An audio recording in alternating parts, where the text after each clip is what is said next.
بسم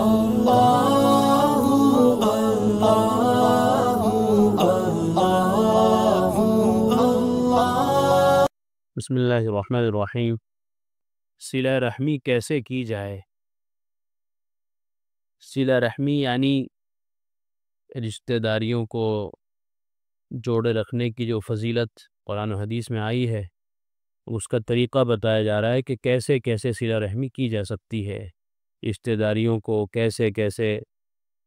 باقی رکھا جا سکتا ہے، کیسے ان کو جوڑے رکھا جا سکتا ہے، کیسے اس میں اور مضبوطی آ سکتی ہے۔ تو اس کی بہت سی شکلیں اور بہت سے امور ذکر کیے جا رہے ہیں۔ اس سے پہلے حضرت صدیق اکبر رضی اللہ تعالیٰ عنہ کا صلہ رحمی کو برقرار رکھنے پر مشتمل واقعہ آیا تھا کہ جب سیدہ عائشہ صدیقہ رضی اللہ تعالیٰ عنہ پر منافقین نے تہمت لگائی، الزام لگایا، تو بعض بھولے بھالے مسلمان بھی ان کی باتوں سے متاثر ہو کر وہ بھی اسی طرف مائل ہو گئے تھے۔ ان میں سے ایک حضرت ابوبکر صدیق رضی اللہ تعالیٰ عنہ کے رشتہ دار بھی تھے۔ تو جب حضرت ابوبکر صدیق کو پتہ چلا کہ بھئی منافق میری بیٹی پر الزام لگا رہے ہیں، بہتان لگا رہے ہیں زنا کا، اور یہ میرا رشتہ دار جو میری کفالت میں ہے، میری نگرانی میں ہے، میری روزی روٹی کھاتا ہے، اور یہ بھی ان کے ساتھ شریک ہے، تو ایسے آدمی کو روزی روٹی کیوں کھلائی جائے جو ہماری بیٹی پر تہمت لگائے یا ان تہمت لگانے والوں کو ساتھ دے؟ ایسا آدمی کو کون اپنے پاس لگائے گا؟ تو صدیق اکبر رضی اللہ تعالیٰ عنہ ان کی کفالت کرتے تھے، جن صحابی کی، غالباً حضرت مصطح رضی اللہ تعالیٰ عنہ یہ صحابی ہیں۔ تو انہوں نے اپنا ہاتھ روک لیا، ان کی کفالت کرنی بند کر دی، ان کو جو پیسے دیتے تھے، جو کھانا پینا دیتے تھے، وہ بند کر دیا کہ تم میری بیٹی پہ الزام لگا رہے ہو، میں تمہیں کھانا دوں گا۔ تو قرآن کریم کی آیت نازل ہو گئی کہ جو لوگ صاحب وسعت ہیں، صاحب فضل و کمال ہیں، دیندار لوگ ہیں، ان کو چاہیے کہ وہ اپنے رشتہ داروں پر، مسکین پر اور مہاجرین پر جو کچھ خرچ کرتے تھے وہ خرچ کرتے رہیں، اپنا ہاتھ نہ روکیں۔ کیا وہ یہ نہیں چاہتے کہ اللہ تعالیٰ ان کے اس عمل کی وجہ سے ان کی مغفرت کر دے؟ الا تحبون ان یغفر اللہ لکم، سورہ نور کی آیت نمبر 22 ہے۔ کیا وہ یہ نہیں چاہتے کہ اس صلہ رحمی کرنے کی وجہ سے اللہ تعالیٰ ان کو معاف کر دے؟ چنانچہ حضرت صدیق اکبر رضی اللہ تعالیٰ عنہ کو جب پتہ چلا اور یہ آیت نازل ہوئی تو فوراً وہ کہنے لگے انا احب ان یغفر اللہ لی، کیوں نہیں، میں تو یہی پسند کرتا ہوں کہ اللہ تعالیٰ میری مغفرت کر دے، اسی لیے ساری کوششیں کرتا ہوں، ساری قربانی، سارے مجاہدے اسی لیے ہو رہے ہیں تاکہ اللہ تعالیٰ معاف کر دے۔ تو چنانچہ حضرت ابوبکر صدیق نے اپنے اس رشتہ دار کی کفالت پھر دوبارہ قبول کر لی اور دوبارہ ان کا پہلے سے بھی زیادہ خیال رکھنے لگے۔ قرآن میں آگے صلہ رحمی کرو گے تو اللہ معاف کرے گا۔ تو دیکھیے یہ ہے اصل بات۔ ایک طرف تو وہ جذبہ ہے کہ بھئی بیٹی پر تہمت لگ رہی ہے اور یہ آدمی بیٹی کی تہمت لگانے والوں کو ساتھ دے رہا ہے۔ عقلی تقاضا تو یہ ہے، معاشرہ تو یہ کہتا ہے کہ اس کو بھگا دیا جائے، دور کر دیا جائے اپنے سے، اس کا کچھ خیال نہ رکھا جائے، اس کو کچھ نہ دیا جائے، لیکن قرآن نے کہا کہ صلہ رحمی کرتے رہیں آپ، اس کا جو عمل ہے وہ جانے، اللہ جانے، لیکن آپ کو تو وہ رشتہ دار ہے، آپ کی کفالت میں ہے، تو آپ صلہ رحمی کرنے کے مکلف ہیں، آپ اس کی طرف سے ہاتھ نہ کھینچیں۔ جب قرآن کی آیت نازل ہو گئی تو اپنے جذبات کو چھوڑ دیا ابوبکر صدیق نے، اور فوراً قرآن کی آیت پر عمل کرتے ہوئے پہلے سے بھی زیادہ ان پر مہربان ہو گیا۔ حقیقت یہی ہے کہ دین اسی کا نام ہے کہ اللہ کا جو حکم ہمارے سامنے آ جائے، چاہے ہمارا من کچھ بھی کہے، عقل کچھ بھی کہے، معاشرہ کچھ بھی کہے، ہم اپنے کسی جذبے سے چاہے کتنے ہی زیادہ مغلوب کیوں نہ ہو جائیں، لیکن اللہ کا جب حکم ہمارے سامنے آ جائے تو ساری چیزیں ایک طرف پھینک دینی چاہیے، اللہ کا حکم قبول کرنا چاہیے۔ صلہ رحمی متعدد امور کے ساتھ کی جا سکتی ہے، وہ چیزیں بتاتے ہیں کہ صلہ رحمی کیسے کیسے ہو جائے گی۔ جیسے ان کی زیارت اور ان سے ملاقات کی جائے، آدمی رشتہ داروں سے ملے گا، جلے گا، آئے گا، جائے گا، تو تعلقات اچھے رہیں گے، خوشحال رہیں گے۔ ان کے احوال معلوم کیے جائے، آج کل تو فون کا زمانہ ہے، فون کر کے حال چال پوچھتے رہا کریں، اس سے بھی تعلقات اچھے رہتے ہیں۔ ان کی خیریت معلوم کی جائے، ان کے پاس ہدیہ پیش کر کے ان کے مراتب کا لحاظ کرتے ہوئے ان کے ساتھ برتاؤ کیا جائے۔ والدین ہیں تو ان کو ان کی شان کے مطابق کوئی ہدیہ بھیج دیا جائے اگر آپ کہیں دور رہتے ہیں۔ بھائی بہن ہیں تو ان کے حساب سے ان کے لیے کوئی ہدیہ بھیج دیا جائے، کوئی اور رشتہ دار ہیں نانا نانی دادا دادی یا وہ تایا چاچا یا اور کوئی بھی رشتہ دار ہے تو ان کے مراتب کا لحاظ رکھتے ہوئے کوئی ہدیہ کوئی چیز ان کے پاس بھیجتے رہنا چاہیے۔ یہ بھی صلہ رحمی کا طریقہ ہے ایک۔ ان کے بڑوں کی تعظیم کرنا، ان کے چھوٹوں اور کمزوروں کے ساتھ شفقت کا معاملہ کرنا، رشتہ داروں کے جو بڑے ہیں ان کی تعظیم کی جائے، توقیر کی جائے، جو چھوٹے ہیں کمزور ہیں ان کے ساتھ شفقت کا معاملہ ہو، ان کے غریب اور محتاج کی حاجت براری کرنا، جو غریب ہیں رشتہ داروں میں ان کو ان کی محتاجی اور غربت دور کرنے کے لیے ان کے کام آنا، یہ بھی ایسا طریقہ ہے کہ جس سے صلہ رحمی ہوتی ہے۔ اور مالدار کے ساتھ نرمی برتنا، بذریعہ ٹیلی فون، خط، زبانی اور دیگر مختلف ذرائع سے ان کی خیریت اور حال اور احوال معلوم کر لیا کریں۔ نیز خوشیوں میں شرکت، غموں اور تکالیف میں ہمدردی اور دعا، خلوص و صفاء نیت، ناچاقی اور نا اتفاقی پیدا ہونے کی صورت میں صلح و صفائی کروانا، یہ ساری چیزیں ایسی ہیں کہ اگر آپ رشتہ داروں کی غمی میں شریک ہوں گے، خوشی میں شریک ہوں گے تو رشتہ داری باقی رہے گی، تعلقات ٹھیک رہیں گے۔ اور آپ کبھی کسی کی شادی میں نہیں گئے، کسی کے مرنے پر نہیں گئے تو ظاہر سی بات ہے رشتہ داری میں کھٹاس پیدا ہو جائے گا۔ اس لیے اگر کوشش کی جائے جہاں تک ہو سکے، اور اگر جا سکتے ہوں غمی خوشی کے موقعوں میں، اور کوئی واقعی کوئی عذر نہ ہو، کوئی واقعی کوئی ایسا نہ جانے کا موقع نہ ہو تو ضرور جائیں، اور ان کے ساتھ تعلق بنانے کی کوشش کرنا، ان کے مریضوں کی عیادت کرنا، ان کی دعوت قبول کرنا، یہ سارے طریقے ہیں جس سے صلہ رحمی ہوتی ہے۔ وہاں کوئی بیمار ہو گیا تو اگر جا سکتے ہوں تو جائیں،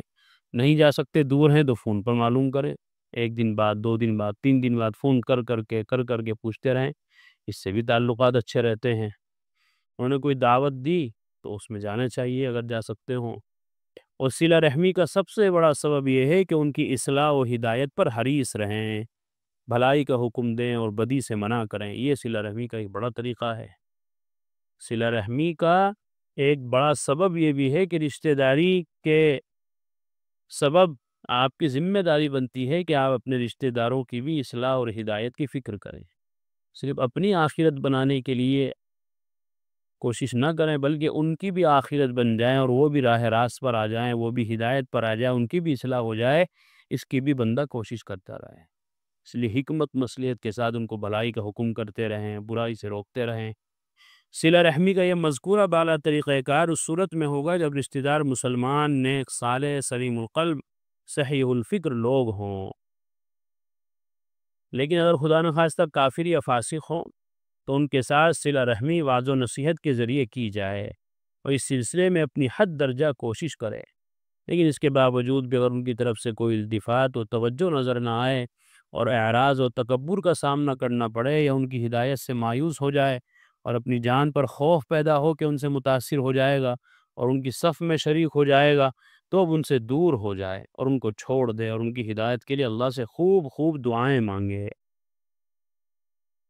یہی انبیاء علیہ السلام کا طریقہ رہا ہے کہ حضرت ابراہیم علیہ السلام نے اپنے والد آزر کو بہت سمجھایا لیکن وہ ماننے کو تیار نہیں، دن بدن اپنے بیٹے کی طرف سے وہ اور زیادہ سخت ہوتے گئے اور یہ تک کہہ دیا کہ اگر تم اپنی اس بات سے باز نہیں آئے تو ہم تمہیں بے دخل کر دیں گے، جاؤ تم یہاں سے گھر سے باہر نکال دیے۔ تو حضرت ابراہیم علیہ السلام خاموشی سے ادب و احترام کے ساتھ ان سے الگ ہو گئے، سورہ مریم کے اندر ہے، اور فرمایا کہ میں جا تو رہا ہوں، بہرحال جب نا اتفاقی اتنی بڑھ گئی ہے لیکن آپ کے لیے میں برابر اللہ سے دعا کرتا رہوں گا، اللہ آپ کو ہدایت عطا فرمائے۔ تو یہ بھی ایک طریقہ ہے کہ اگر رشتہ دار ہمارا کوئی بڑا یا تعلق دار کافر یا فاسق ہو تو اس کے ساتھ صلہ رحمی کا جو طریقہ ہے وہ یہ ہے کہ واعظ و نصیحت بہت ہلکے انداز میں، بڑی نرمی کے ساتھ، بہت حکمت مصلحت کے ساتھ ان کو کرتا رہے، اور ان کی طرف سے اگر بار بار بے توجہی، بار بار بات کو ٹھکرانا، بار بار اعراض اگر سامنے آتا ہے تو کوئی بات نہیں، آپ ان کی ہدایت سے مایوس نہ ہوں بلکہ ان سے الگ ہو جائیں، کہیں ایسا نہ ہو کہ ان کے حالات، ان کے عادات سے آپ بھی متاثر نہ ہو جائیں، کہیں آپ بھی ان کے رنگ میں نہ رنگ جائیں، تو ان سے دور ہو جائیں، لیکن ان کے لیے ہدایت کی اللہ سے خوب دعائیں کریں، شاید کہ آپ کی دعاؤں سے اللہ تعالیٰ ان کو ہدایت دے دے۔ پھر اگر ان رشتہ داروں کی طرف سے کوئی موقع پائے اور اگر فرصت دعوت میسر آئے تو موقع ضائع نہ کرے، بار بار ان کی دعوت کے سلسلے میں جائے، کبھی ان کے یہاں کوئی پروگرام ہو تو اس میں بھی شریک ہو، یہ والی دعوت بھی، اور اگر دین کی دعوت دینے کا بھی کوئی موقع آتا ہو تو اس بہانے سے بھی ان کے پاس جائے۔ رشتہ داروں کو دعوت دینے کے سلسلے میں جس بات کا خیال رکھنا انتہائی ضروری ہے وہ ہے حسن اخلاق کا مظاہرہ۔ اچھے سے اچھے اخلاق جو آپ ان کو پیش کر سکتے ہیں وہ پیش کریں، جس سے کہ وہ اور ان کا دل نرم پڑ جائے، آپ کی طرف سے آپ کی بات ان کے دلوں میں اترنے لگ جائے۔ دعوت میں نرم پہلو، حکمت اور عمدہ اسلوب اختیار کرنا، بحث و مباحثے سے بچنا، کیونکہ ایک آدمی اڑا ہوا ہے کسی بات پر، آپ اس سے بحث و مباحثہ کریں گے تو اور اڑ جائے گا، اس لیے نرمی کا پہلو اختیار کیا جائے۔ اس لیے کہ بہت سے داعی حضرات خاندان اور قبیلے میں زیادہ اثر رسوخ نہیں رکھتے، جس کے متعدد اسباب ہیں۔ انہی اسباب میں سے ایک سبب یہ ہے کہ مبلغین حضرات اس جانب زیادہ توجہ نہیں دیتے اور اس کا اہتمام نہیں کرتے۔ اگر اس جانب بھی شروع سے مختلف اعلیٰ طریقوں سے کوشش کرتے تو رشتہ داروں کی دعوت میں ضرور کامیاب ہوتے، خاندان و قبیلے میں اثر و رسوخ رکھنے والے ہوتے۔ اس کے علاوہ دیگر وہ اعمال اختیار کیے جائیں جن کے ذریعے ان کی محبت رشتہ داروں کے دلوں میں رچ بس جائے اور وہ ان سے محبت کرنے لگیں۔ خاندان و قبیلے والوں کو بھی چاہیے کہ اپنے قبیلے کے داعی علماء حضرات کی عظمت کو بلند کریں، ان کی شان میں کسی بھی طرح سے گستاخی سے بچیں۔ جب خاندان اس نہج پر چلیں گے تو یہ بات کوئی بعید نہیں کہ وہ ترقی کے مدارج اور فضیلت کے مراتب کو طے کرتے ہوئے بلندیوں کے اوج پر پہنچ جائیں۔ یہ بھی ایک طریقہ رہا ہے ہمیشہ سے۔ یہ بات بھی نوٹ کرنے کی ہے کہ داعی حضرات کو پہلے سے ہی اپنے رشتہ داروں کی فکر کرنی چاہیے، پہلے دن سے ہی۔ اس لیے قرآن میں بھی حکم ہے کہ دعوت کا اور اصلاح کا اور تربیت کا جو کام ہے وہ سب سے پہلے اپنے گھر والوں سے شروع کیا جائے، اپنے رشتہ داروں سے شروع کیا جائے۔ جب یہاں اصلاح ہو جائے پھر اگلی طرف آدمی جائے۔ ایسا نہ ہو کہ گھر والوں کو بھی چھوڑ دیا، رشتہ داروں کو بھی چھوڑ دیا اور دوسروں کی فکر پہلے کر رہا ہے۔ اب دوسروں کی اصلاح تو ہو گئی، اب گھر والے پورے پک گئے، وہ پوری طریقے سے بیماریوں میں برائیوں میں جکڑ گئے۔ اب آپ ان کی اصلاح کی کوشش کرو گے تو اب آپ نے وقت ضائع کر دیا۔ پہلے اصلاح کرنی چاہیے تھی، جب شروع سے ہی آپ یہ کام کر کے چلتے تو ان کی اصلاح ممکن تھی، لیکن اب یہ پوری طرح مضبوط ہو گئے برائیوں کے اندر، پوری طرح جکڑے گئے شیطان کے پھندوں میں، شکنجوں میں، تو اب پھر ان کا سدھرنا مشکل ہے۔ اس لیے بتایا قرآن کا حکم بھی ہے وَأَنذِرْ عَشِيرَتَكَ الْأَقْرَبِينَ۔ اللہ نے اپنے نبی صلی اللہ علیہ وسلم سے فرمایا کہ پہلے آپ اپنے قریبی رشتہ داروں کو ڈرائیے، قریبی رشتہ داروں سے دعوت کا کام شروع کرنا چاہیے۔